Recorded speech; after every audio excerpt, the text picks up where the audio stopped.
What is going on, everybody? Happy Monday. I'm BobbyFi here with my man, Eric Sheets-Haber, as always. They were coming off of a frustrating Sunday.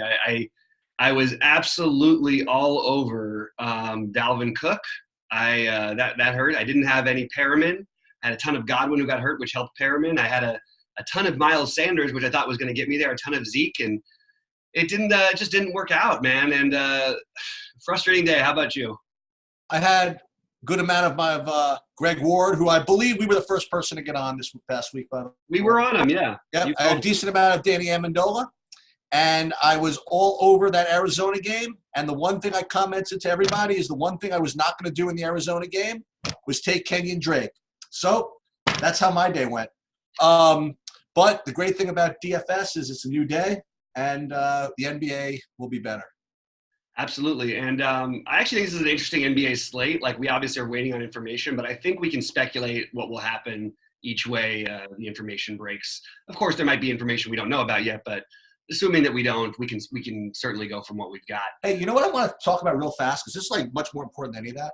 Yeah. There's two things that I wanted to show you. I kind of need two more things if I'm going to do this, right?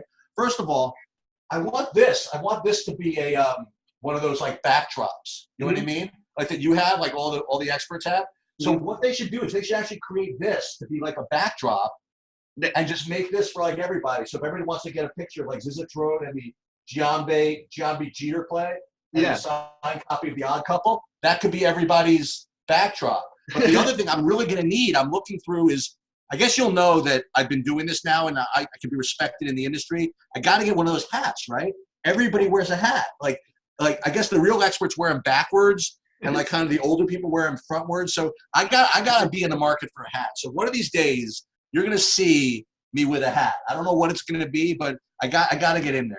We'll get you the Hattie B's hat too, because we've all got these. That's the one thing that everybody seems to have in the industry, because Nashville is like the hub, and we all have the Hattie B's. And I've waited on the line for Hattie B's several times in Nashville, so I know all about the Hattie B's. Nice. About this slate, like, quick overview.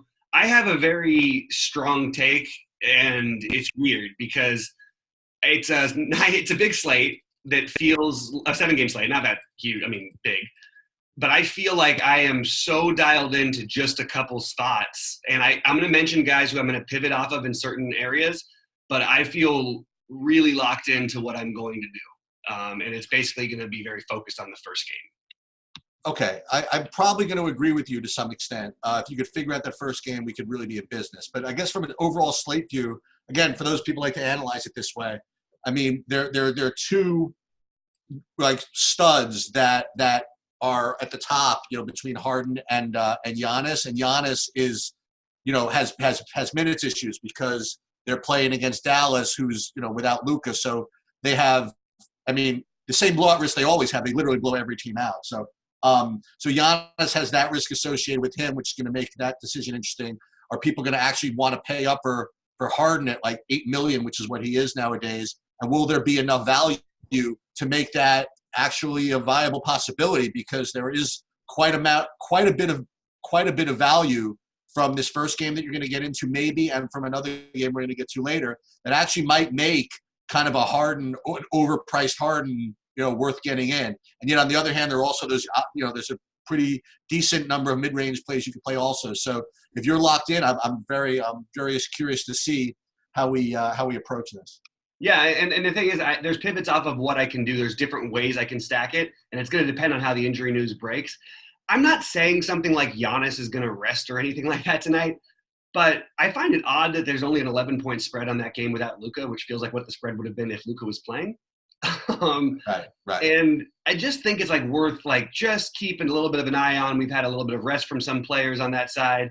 I don't know. Just keep an eye out for what's happening over there, because it certainly might offer, some interesting possibilities if information breaks later that we're not ready for. All right, so let's get right to this Washington game where it's whenever Washington is involved in a game, it's worth looking at in general. And today it's even more so because of the injury news that may or may not break from Detroit. In the last game these guys played, Drummond was ruled out because of this mysterious eye issue. And Blake Griffin, I think, played maybe a half and then sat out the second half for injury. So, which of these guys play is going to determine a lot of what goes on in this slate. So obviously you're going to have to wait and see what happens. But assuming that, okay, so I'm going to do my analysis this way.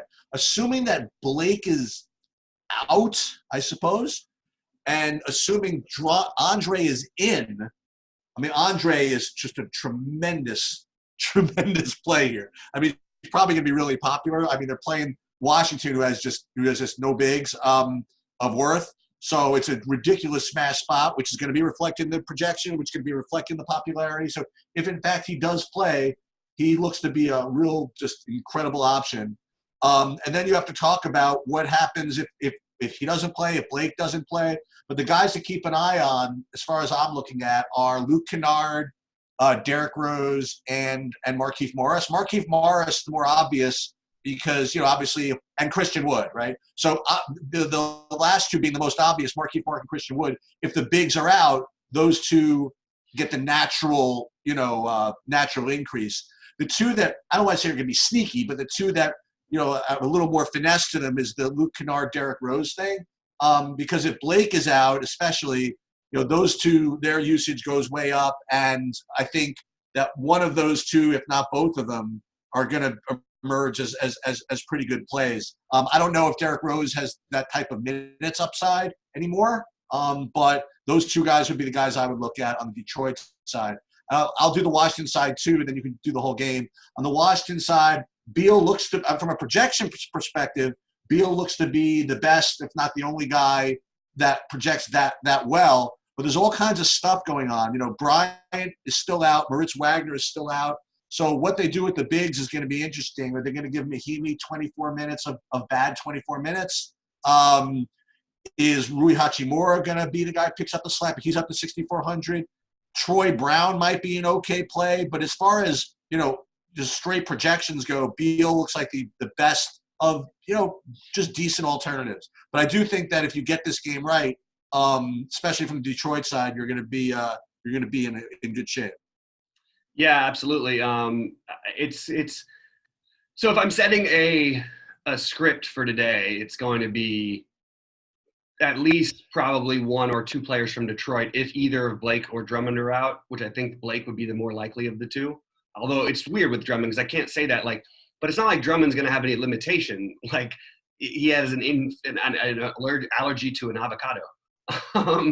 So I don't know. I feel like it's going to be Drummond playing most likely. I have extreme interest in Kennard, in Derrick Rose, in Markieff Morris all these are if Blake Griffin's out. In Christian Wood, I don't mind taking shots on everybody in this game. These are ceiling environments.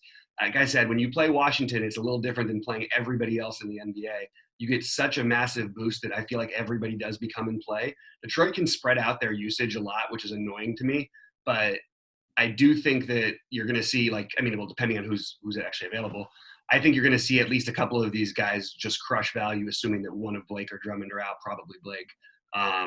If Blake and Drummond are in, I still think that even with Blake's ridiculously annoying rostering of this whole season, at 5.9 in a literal perfect matchup, look, I don't want to make it like you have to have him, but he's definitely going to be a guy, if people are going to be afraid, that you could see 50 fantasy points here. This is a really ceiling type of game. I can't stress this enough. We've seen Washington play in the 150s 3 times this year. The amount of 3-pointers that are going to be open for guys like Kennard, the attacking the basket for Rose should be open because there's nobody in the middle. Markieff Morris, you get a little revenge narrative. Now I know it's in Detroit, but he was on the Wiz last year and he didn't get to play much. He's not going to play much on Detroit, but if there's no Blake, one thing is I might even take a shot on Markieff even if Blake plays, but I don't think so. I think that I'm gonna probably just play Blake in that case, but I will have at least one or two players from Detroit in every single lineup as of right now. And if Blake and Drummond are out, it's going to be hard to keep 3 or 4 of them out of your lineup. But the one thing I would just point out to people is that it's not that they have so many bodies, but they could spread out the usage a little bit. So it wouldn't necessarily become like an automatic if Drummond and them are out that we have to play 4. I think you could probably play 2 or 3. But again, you still might end up finding 4 good plays there. On the Washington side, I think that it's mostly going to be Beal for me. Just those minutes in what could be a tight game. I just feel like it's simple as that. I don't mind everybody else here too, like taking shots. I think that Mahinmi like is terrible, but if he ends up playing a ton of minutes, like he's the only big they can really match up with Drummond. Like he might have to play more minutes than he has like this whole season, but I don't know. I think that he's a guy I want to be over the weight on the field on, but I don't know how high yet. But I do feel like he's definitely in play, as is Troy Brown, as is Dave Bertans, and then the best one of them all, probably Hachimura, other than Beal, is probably where you want to go. But Hachimura, Beal, Thomas, I like all of them. I'm going to be sprinkling in like 10% of the Bertans other guys situation. I heard an interesting take, which I'll just kind of pass along, regarding Admiral Schofield. Not that he's somebody I would want to play, but he, in his first game, when he came, he played like 6 minutes or something. He played basically a doubleheader that day. He played like for the G League, like in the morning, in the afternoon. Then he came and he actually played like 6 minutes in that game. And then he played 20 minutes like 2 games later. Not that he's a play, but their desire to play him might impact some of these other guys' minute ceilings, I think. I don't know whether – sorry, it broke up for 1 second. Who did you say? Oh, I was talking about Admiral Schofield. Oh, Schofield, not as a play, but the fact that they were willing to play him minutes might – I mean, I think actually he checked in for Mahinmi of all things. Well, that's what he would do. So I'm not to say to play him, but he could be kind of a thorn in the side of minutes of some of these Washington guys. Yeah, I mean, he's actually not like the worst play in the world, if you want to speculate, especially considering foul trouble and how bad Mahinmi is. But what I was going to say, I don't know if you were listening to when if you were fading out, but I mean. But when he first came in, I mean, he only played 6 minutes because he played a game earlier that day, I think, for the G League or something like that. And they played him a full 21 minutes, and he was. I mean, look, they were getting. They weren't getting blown out the whole time. They wanted him. They got him in. So I think they do want to have him play. I mean, it's more than wanting to have him play. Like, what other choice do they have with no Wagner? So that's what I'm saying. Okay, so maybe we should. I think that the Schofield thing is worth speculating on this slate, because that could be I like that, actually. I didn't think about it as far as I sort of missed that game on Saturday. So just looking at the minutes and the rotations, it actually makes a lot of sense to me. It's an interesting – so I love this game. I know we spent a lot of time on it. It's well, I want to spend just another minute on it, if you wouldn't mind, because if you are going to play this game, the reason why I put all 6 Detroit guys in here, obviously you're not going to play them all. Do you want to talk for a second about what priority good pairings and good correlations are? Sure. Like who you'd want to not group together if you were going to play a bunch of these guys? Or well, it depends on who's playing, obviously, but like the guys who I'd want to play, like first of all, at these prices in this matchup, there's not really any correlation I'm afraid of fading. Okay. And their prices are reasonable on all of them.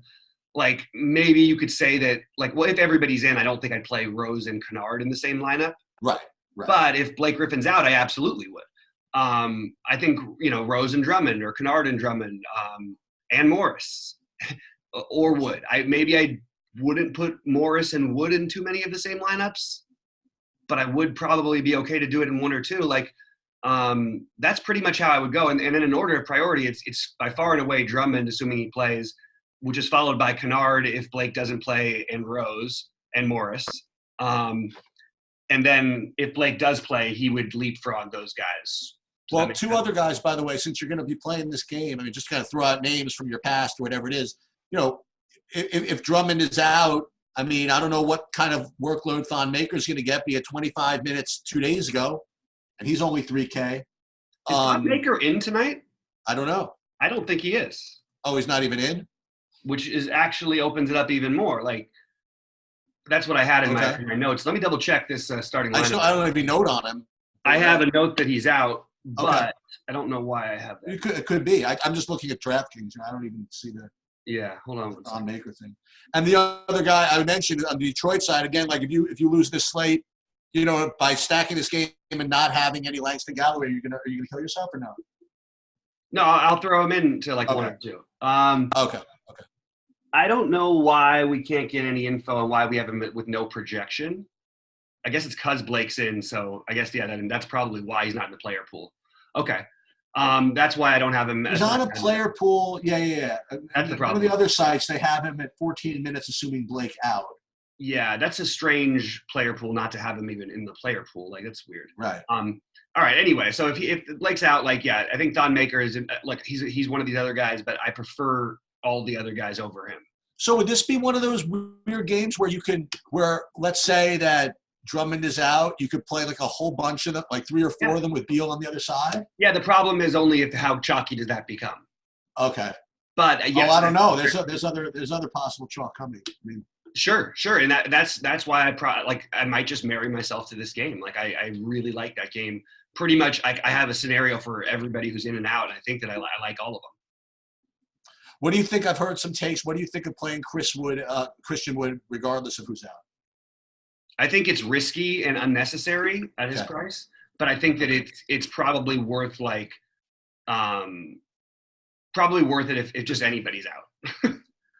I would say that probably, again, before we leave this game, I think my perfect scenario as far as risk reward goes is if everybody plays and then I just take Drummond. Just be done with it. Yeah, but I actually think you could even still play Drummond and Kennard or Drummond and Griffin. Like I do, because you know what it does? It asks that question, and I like to ask, like, it's obviously a pace-up matchup. So who's the player that's going to benefit the most from a pace-up matchup? Obviously Drummond's going to benefit from the no bigs matchup, right? But who's going to benefit from the natural pace-upness, I guess, of Washington? Yeah. Okay. I mean, so I guess in summary, we got to watch the news, but I think we've identified most of the guys. And you have to. I don't think there's any scenario where you're not playing at least one player from Detroit in every lineup tonight. That's my personal. Right. Not to mention the fact that it's only a 6-point spread, and if one of these guys are out, it'll be a little less. So let's go. Let's do it. Yeah. Let's let Blake Griffin ruin me again. All right. Cleveland, Toronto. Yeah. Okay. So this one could be quick, but I don't know. So you asked my overall slate view. Again, it's so funny. So I write down the games, and then there are 3 or 4 games where I have nobody from one side of the game. So I just kind of make those my least priority because I like to kind of have the games you can kind of stack a little bit. And in this game, Cleveland happens to be one of the teams that I don't like anybody from. On as far as projections go, on the Toronto side, I'm presuming Van Fleet's out. I think he is ruled out again. The normal Toronto guys like Lowry looks good. Siakam looks good.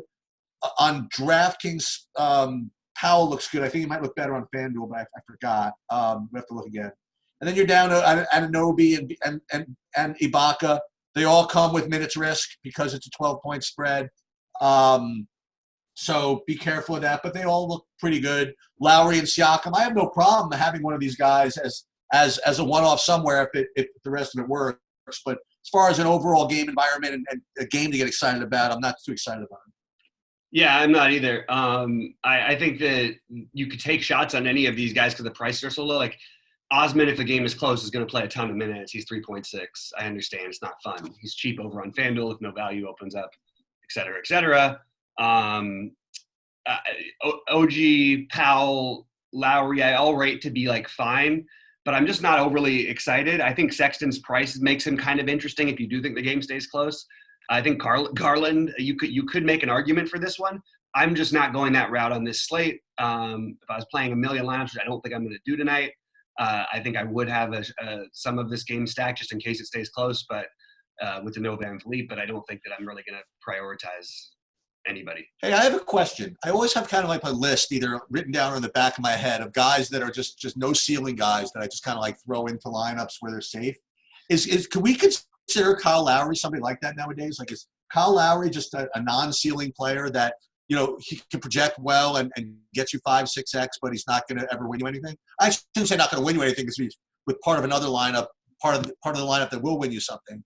But I'm getting that sense that Kyle Lowry's just become that kind of a player. I mean, not really. To some extent he's been that way in the past, but like, I guess it really depends on prices. He's usually around 7K, which putting at 40, which is what he does a lot of the time, is great. A little bit higher up here, that's not maybe so exciting, and then getting 50 is good, but it's not like you don't win a tournament with 50 at 7.7, but at 7.1 or 6.9 like he was before, I could argue that that's incredible. I mean, it's still good value for 7.7, but it's incredible value at 6.9 and 7.1. Okay, moving on to the next, I think most important game, I mean, whatever it is. So Dallas-Milwaukee. So I guess first of all, on the Milwaukee side, Bledsoe, I guess, is out. I'm presuming he's out. And no, Giannis is just the same situation as always, except maybe a little worse today. He's obviously rates to score a lot of points if he plays enough minutes to score them. They only have him. I only see him listed for between 28 and 30 minutes, which seems pretty reasonable, which is what he's been playing. And if you get somehow minutes upside from that, what is he averaging? 2 fantasy points a minute or something ridiculous like that. So he's just killing people. So I'm certainly not going to dismiss the idea that Giannis can have a really good game here. Nobody else I have on Milwaukee. The Dallas side is obviously what's really interesting. So Doncic it's terrible, but he's out. So the guy who is right now emerged, well, they're two different levels. So Porzingis is emerging as a really good value, and I would imagine kind of the obvious, like obvious value in that, okay, Luka's out, Porzingis' show, right, or Porzingis' usage. And then the other guy is Jalen Brunson. Now, I got to pay attention to this because I'm seeing him project for like 30, 32 minutes. I just want to make sure that he's actually starting and he's actually that's reasonable, because I know on FanDuel he's actually I think an exceptional value. But on even on Draftkings, he looks to be the best value here and a really good value overall. So he's someone that's going to pop into a lot of optimals. I don't know how chalky he's going to be, but he's the first guy I have. And then the other two guys that I see listed as being decent are Tim Hardaway Jr. and Dorian Finney-Smith. Tim Hardaway Jr., I mean, he's interesting because, he just loves to shoot it. And, with Luka out, as much as he loved to shoot it before, he's going to love to shoot it just as much. And you could argue that that's actually a negative, because if he was shooting it anyway, how much more is he going to shoot it with Luka out? I don't know, but I guess we're going to find out. And DFS, he's 3,900. He's showing me a pretty decent value. I think that I can't make the argument that this game stays competitive. And every single time that I say that, it ends up being the game that stays competitive and Giannis get 80. You know what I mean? But for now, I'll have Giannis in my player pool. I'm not going to prioritize him. But I'll certainly put him in there even for 28, 30 minutes. He'll probably be, good for 60 points. And as far as Dallas goes, I'll try these guys. I'll try Porzingis. I'll try Brunson. And I don't know if I'm going to go with Hardaway or DFS. I'd probably play one of them if I was going to do it. Yeah, I think that it's I'm not really interested in Hardaway personally. I don't think this game is going to stay close. I'm surprised at the spread, so we have to – if there's some late news that we don't know about, they can check that out. Like, the guy who I want to speculate on, there's two. Well, I like Brunson even at 5.5. I'm okay with it. I do think the minutes are pretty secure for him, pretty much no matter what, but not entirely. I mean, there's other guards who can get minutes. DeLon Wright being the other one. I think DeLon Wright is like, you could play, those guys could play together. Like, DeLon Wright was coming back from an abductor injury the other day when he came back. So I only played 8 minutes. He wasn't even going to play in that game. I think with a couple of days off, like, it's just interesting, worth speculating on, because it wouldn't surprise me if DeLon Wright ended up playing like 24, 28 minutes or more even. If he's okay. Like, I don't know how he is. And at 3.7, he's a guy who's shown us in those minutes he can put up like 40 fantasy points. He's got a high ceiling that's a good pace for him. So I think he's kind of an interesting speculation. Again, though, in a blowout, like, would you want to like put your guy out there that's what I'm worried about. Like, would they want to leave him out there if he actually does have the abductor thing? And I think this game is going to blow out, at least to some extent. I still think even in that, assuming Giannis like plays and everything, having like 20% of Giannis is probably where I would want to be. I don't think I want to go crazy here because I'm fine with Harden too, but I I just don't see this game as being like a must stack Giannis spot, like No. a Giannis spot. And I actually think you can make an argument for Middleton, DiVincenzo, Lopez, guys who if I was playing a ton, maybe I would have a little percentage of them, but not going to be playing a ton tonight, so I will probably have very limited exposure. So I have a question for you. You know, those of you want to turn your heads and stop recording right now, I want to ask you. So, you know, I like to play centers against Milwaukee, and in a ridiculously stupid game that could be ridiculous. Hey, I like where you're going with this one. Is this Boban night? What if it is? I mean, it's weird because another guy who's not even in the player pool. It's interesting. Some ridiculous. The game could be a 25-point game, and then Boban could just come in for 12 minutes. What's weird is he could like come in and like lead like a charge in the first half, and then play more minutes the second half while they're getting blown out. Like I could see it going. You know what I mean? It's interesting. Okay, I don't know about that one, but it's interesting. All right. Like you used to say to me, I'll throw that in the $4. I mean, that's probably worth a gamble. Like, I don't know. Like, I'll get back.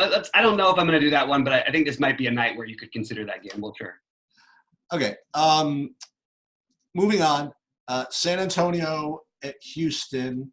So first, I guess I'll do either side, but on the Houston side, it's become, well, I have Westbrook rating to be a better value than Harden, which is not a surprise considering Harden's 12,900. I always get nervous dismissing the idea of Harden being someone that could, you know, really just kill you if you don't have him. I think at 12-9. Remember, though, when he scored 80 the last two times, he didn't even do anything. Wasn't on the winning lineups. Yeah. So, you know, I'm probably not going to do it. And again, I'd like to do this sometimes. So I'll run like an optimal with him, and then I'll run it without him and seeing how much it would be costing me on average putting him in just as an optimal lineup. And it is quite a decent drop. You do lose a lot putting Harden in with the other guys you could take. Now, again, it doesn't take into account the possibility you can get 100, but I mean, you know, you gotta go with some probability somewhere. So I don't think I'm going to get there. But he is, you know, he's Harden and he can do whatever. Westbrook looks to be the better value of the two by a lot, actually. And then there's Capella and Tucker. Kind of don't really feel like playing Daniel House. On the San Antonio side, I actually, again, want to, I guess, steal a take. But I do have it made a lot of sense to me, so I'm just going to kind of pass it on. So from a projection standpoint, DeRozan looks pretty good. I mean, looks okay. But there's one situation which I want to address is this DeJounte Murray thing. Because before his last game, Popovich made the point that, you know, there's no minute limit really. And people expected he could play 30, 32 minutes. And he was playing really, really well and ended up only playing 18 minutes anyway. And you were wondering why that would be, even into overtime. Because I think what happens is, and someone pointed this out, that what Popovich won't do is play DeJounte Murray and Derek White together on the same court. And if one of them is just scoring and hot, they're just going to leave the guy in. And Derek White got really hot in the last game. They ended up playing like the whole fourth quarter and into overtime. So I might do something. Last game was all DeJounte Murray. No, not last game. I mean the game Sorry, I mean the game I played. Yeah. The overtime game. So I might do something funny like go one of two, DeJounte Murray or Derek White, just to kind of test that out. I think Derek White at 3,700. You know what I mean? I might try something like that. But as far as just straight projections go, I mean nobody really looks that great here from San Antonio. Yeah, it's a game that is interesting to stack also because the pace and the total. We had a pretty tight one last time. Like Harden's gone nuts against this team pretty much every time he faces them. So I don't mind all of those routes if extreme value is available. That some of it isn't really. We have a lot of speculative value, I would say. On FanDuel, it's a little bit easier. Like you play Harden over there, I guess, especially in cash games. Like you should play Harden over there. Westbrook, I'm like fine with these guys. I'm gonna have a little tiny bit of exposure in my limited lineups tonight, but like I don't feel great about it. And I probably will run it back with one of DeRozan, Aldridge, or Murray for upside, and maybe I will throw White into one or two. I think that's a good point that you just made. Certainly don't want to put White and DeJounte in lineups together in general. But again, just not I feel like it's a game I could see stacking, but mostly I'm going to be fading with like little tiny bits of the obvious names, but mostly it's not a priority for me. So interesting. I mean, as we move ahead, I mean, we only have three more games left? Yeah. So far, I mean, the most appealing game as far as being stackable is still remains that Washington game.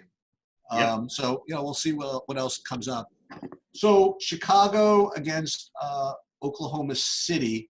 I have a sort of a take on this. Just I have one particular guy, but so Chicago on the projection side, Levine and Carter look to be the best of kind of just okay alternatives. I'm going to get to another guy in a second. It doesn't project to be a really high-scoring game, so I'm not surprised that nobody's really projecting that great. And then what's worse is on the other side, the two guys that project to be the quote-unquote best, Shea and Danilo, are just not the kind of guys I usually play to grab ceilings like that. So I don't know if this is the game I would stack. Obviously, if I played something, I would involve Levine in some way, and then probably take the upside guy from Oklahoma City, which for me would be somebody like Schroeder, who's not projecting all that great, but he's kind of like the upside guy. But the one guy I wanted to comment on from the Chicago side, who's like it or not, is just it's just kind of in the rotation now, is Denzel Valentine. I mean, he's been playing a lot, he's been shooting, and he's 3,800. He's projecting kind of okay. So I have to really consider that somebody like that in my player pool. And if I were going to stack the game, probably would include him as somebody in there maybe. But aside from that, I mean, this is not really that exciting a game for me.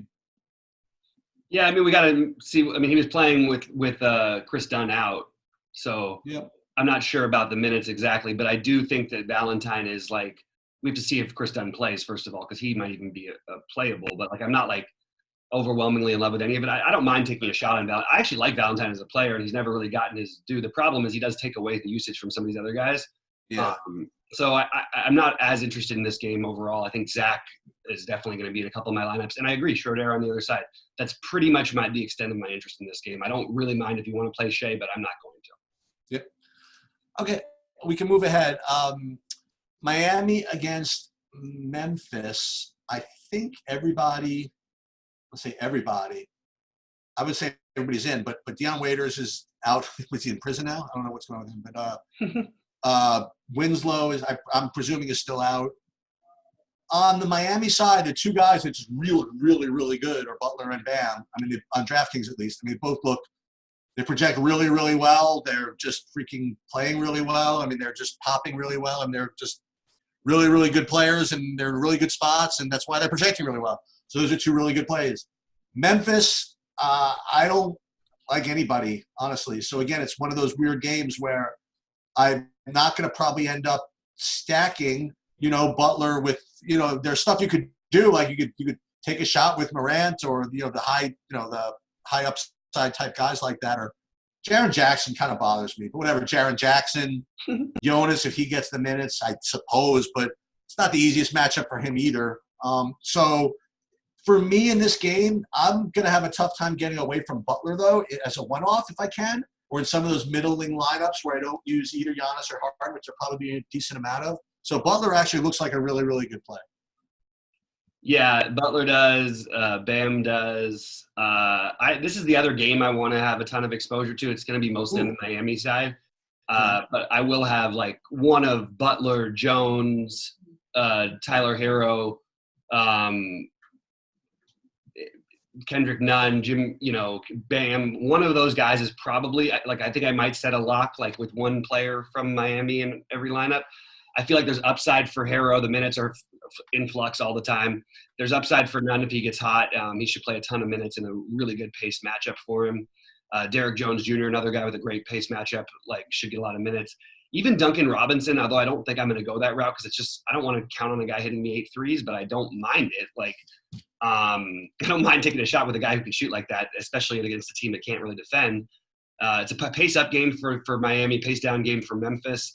I love Jonas Valanciunas as a tournament play. I think that he's one of my favorite tournament plays in the slate. You have a team that's going to play big. Not that they can't play big without him, but I just think that at 6.2, at what his ownership will be, it's it's a spot where I want to gamble. And I think that he's got just massive upside. I mean, if this was a week ago, this would have been Jonas Valanciunas at what, 50% ownership? Seriously, like he was 7.1 and he was like 40%. Oh, no, he was 6.1 and he was 40%. And that was against Utah. And he put up 53. And he just had a few bad games. It's going to happen. He fluctuates. But look, the guy's got extreme talent. If the game remains close, which I think it will, he's going to be the one that they go through, I think, down the stretch against a big team. I'm a big fan of Jonas on one side, running it back with even Butler and Bam, Harrow and Jones, Jones and Olynyk, Harrow and Olynyk.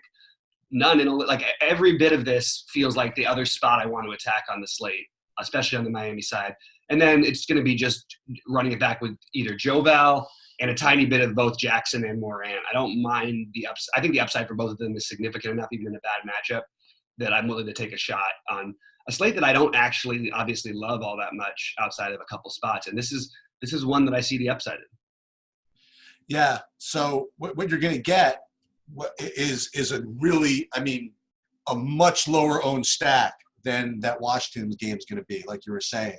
Because, like, if I'm looking and seeing that the Memphis guys kind of project like crap, and that's what everybody's looking at, and it's going to be just incredibly low owned. And, again, so projections are projections. But, if Miami's a 5-point favorite and if Memphis is going to keep the game close or closer, you're going to go to those types of guys. So this could be this will definitely be the lower owned of those two opportunities. That's for sure. Yeah, and I want to make some point about Memphis that they remind me a lot of Charlotte in certain ways, where the projections don't ever quite equal where the players up. Like Miles, like all the guys' projections are not quite right. They can't figure it out because it's a young team and they're still figuring it out. So like John Morant might put up 24 like 3 out of 4 nights, but then he's going to put up 50. That makes these guys more worth gambling on. Jonas Valanciunas might put up 24 3 nights in a row and then put up 650 or more 3 nights in a row, which he did. You're going to have a lot of fluctuation with this. And the one guy I didn't mention because I don't like his price, but it's not a bad shooting matchup for a team that allows, I think, the third most threes in the NBA, which Miami does, which is strange because they're a good defensive team overall.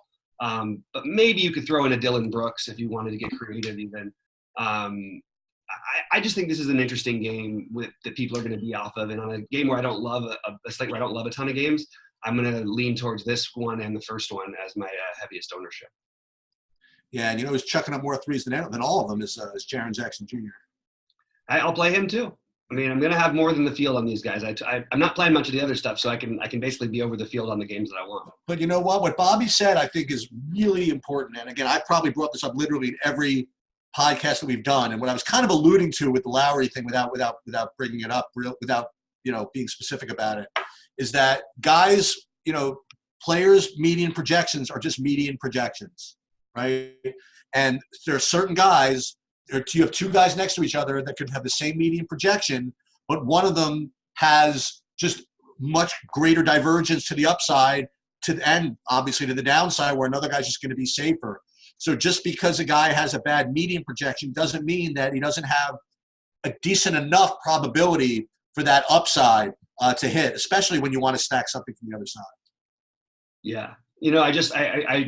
I'm with you. Yeah. I think we can move on to the next one. I do want to point out something. We didn't talk about it before with James Harden, but I thought it was amazing. I tweeted out his shot chart of this season. Okay. And guess how many mid-range jump shots he's taken. So mid-range, 15 to 21 feet. How many jump shots do you think he's taken this year? I'll be a shill and I'll say 6. Did you read it? No. It is 6. Is it really? It's exactly 6. He's 4. That's really funny.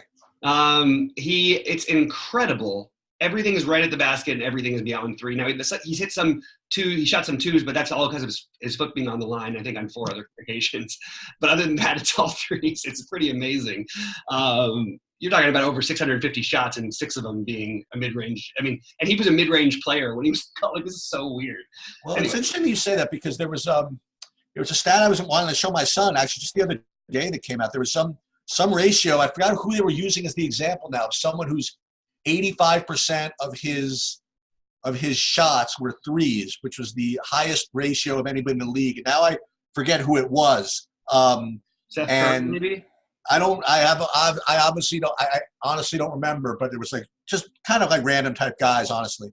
But But, the Rockets, there have been, layups and threes. They invented it. Actually, D'Antoni kind of invented it like a while ago through the Rockets organization, actually, before he was even there. And so it's not surprising to me that he has you'll see when Harden plays, too. When he gets past that first screen, he literally will pause and almost stop, even though there's no one ahead of him guarding him, just waiting for that next thing of, can I get to the rim? And if I can't get to the rim, I'm looking to pop it out to somebody. I just cannot believe they cannot force him at all into the mid-range. It is incredible. He's the most. Well, what they did, do you remember? I don't know. Do you remember what they did in the playoffs last year? They did something really weird that they guarded him kind of like from behind, and they tried to actually push him into the lane. It was very interesting. We'll see what happens. I don't think they're going to be good enough this year. It didn't quite work. Anyway, we'll get into the last one, and then we'll get you guys out of here because we know you want to get into the basketball stuff. Okay, so Portland at Phoenix. I was hoping that there'd be something to do later at night, and I think I found it. Okay, so I was hoping that these guys would project well, so I could come up with an excuse to stack some of these guys, and at least for now, Portland guys are looking really good, man. I mean, Lillard looks pretty good. CJ McCollum looks good. This is from projections. So you can project these guys well, and it's a tight spread, and you know what I mean? I want to play a late-night game, all the things that I kind of look for. Whiteside looks pretty good. Anthony and then Bazemore, I'm telling you, all five of these guys project to be pretty good. And on the other side, the Phoenix guys don't look quite as good, but you got to do something. Oubre looks to be the best, and he's 7K. That's why he doesn't look so great. Then Rubio at 7,900. How brutal is that? He doesn't project all that great. Booker at 8,900 doesn't even project that great. However, I'm going to try it. I'm going to try because the Portland guys do project really well. This has got to be a low-owned spot. It just has to be. So I am going to try some Lillard. I'm going to try some Lillard with Whiteside. I'm going to try some Lillard. I'm going to do all kinds of stuff on the Portland side. I mean, maybe I'm just a chump, but I'm looking at a 229 total in a game in this type of game. Booker, I know he's only 8,900 projected for X amount of points. I know what his freaking ceiling is. He can get freaking hot, and I just kind of want it. So I'm going to end up with some Rubio, Oubre, Booker combination with some Lillard XYZ combination, and if I have to swap one for another later, I'll do it. But I'm definitely on this. So here's the problem I got. Like, you've got Booker at 700 more than 700 less than Russell Westbrook. And I'm not in love with Westbrook, which should tell you how I feel about Booker. Because as much as Booker might have even a higher ceiling with the current state of the way the situations are, Westbrook's going to hit that 60 points way more often than Booker is going to. Just right. But this would be my I would say argument. So this is my justification. If you tell me Booker against Westbrook, and even with ceilings and stuff like that, I think Westbrook is definitely a better play, a better upside play. But in terms of what I want to do, you know what I mean? Yeah, you want to stack.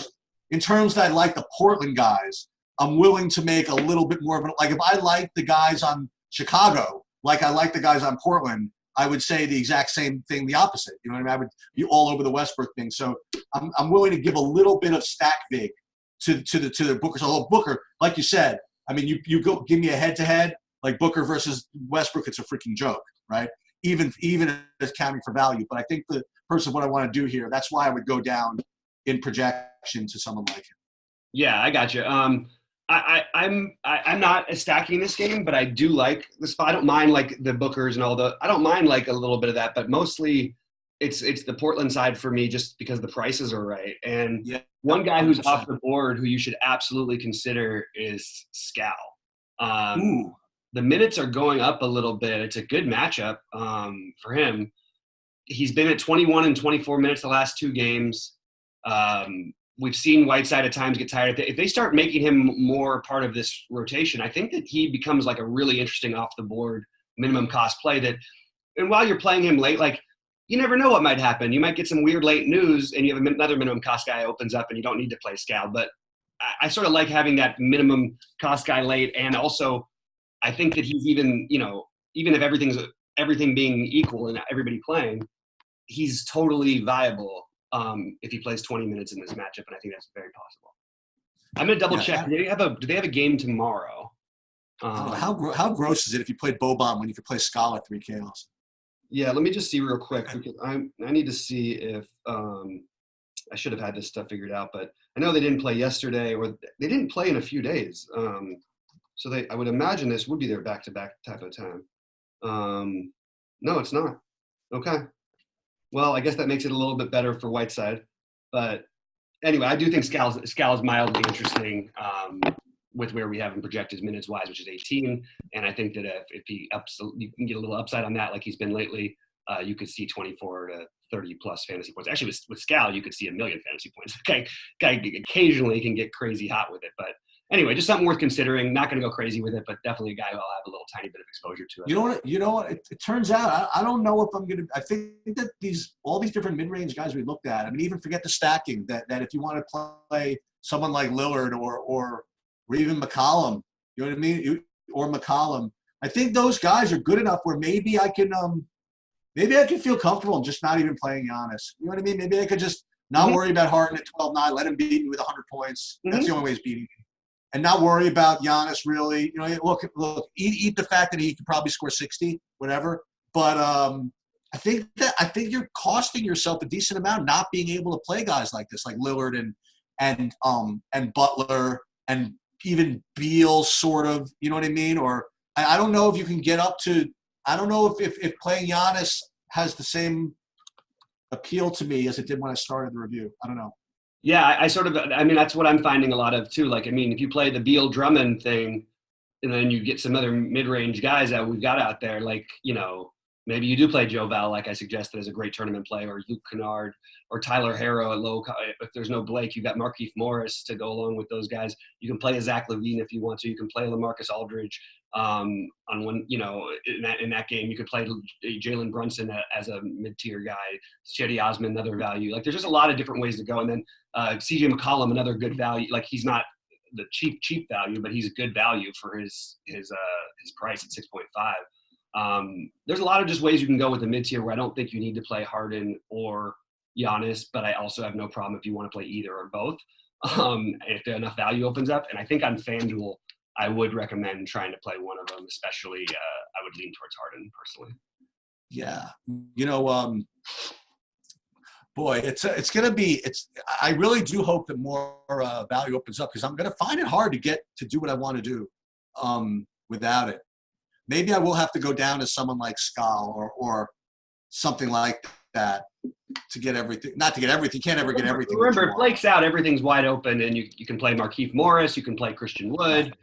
So that's going to, you know, you might find some extra value there. And by the way, not only, you know, that value interesting, like they're in the ceiling environment for these guys. So that's why I'm going to overload on that game. And hopefully we get a shootout there tonight, and I'll be heavy on the Miami side of the Memphis situation, and I like the Portland players as well. Sheets, any other thoughts before actually, you know, I'll go through my ownership real quick. Just the players. Yeah. Highest owned player will be Andre Drummond, followed by Bradley Beal, Luke Kennard, Jonas Valanciunas, Bam Adebayo. Then these are all about the same. Harrow, Lillard, McCollum, Griffin, if he plays, Jimmy Butler, Markieff Morris, if no, you know, and then Wood, if no, Griffin, and then you get into the Zach LaVines and LaMarcus Aldridges, guys I sort of, you know, Jalen Brunson I might have a little bit higher, but like guys I sort of want like 20% of, not any higher than that. Well, I'll leave you with the same thing that I always leave with, but I will say that just on the initial ownership projection I'm looking at, one thing I noticed is that the second or third guy you mentioned, I'll let you guys remember who that is the 20th guy listed in ownership. So Brad Beal goes off.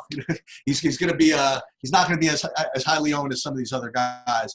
But I would say again, you know, is make sure that your lineups do what you want them to do, and make sure that when you make deviations from projections, it's for a reason. So, you know, the thing that Bobby highlighted, again, I just can't emphasize this enough. Again, me coming from this world of just starting with relying completely on projections, is remember that they're just medians, that you're playing playing cash games, you want that median, right? And you want these as low standard deviation from that median as possible. When you're playing GPPs, yeah, medians are good to start with, but you are presuming at the beginning that you're getting everything to the right.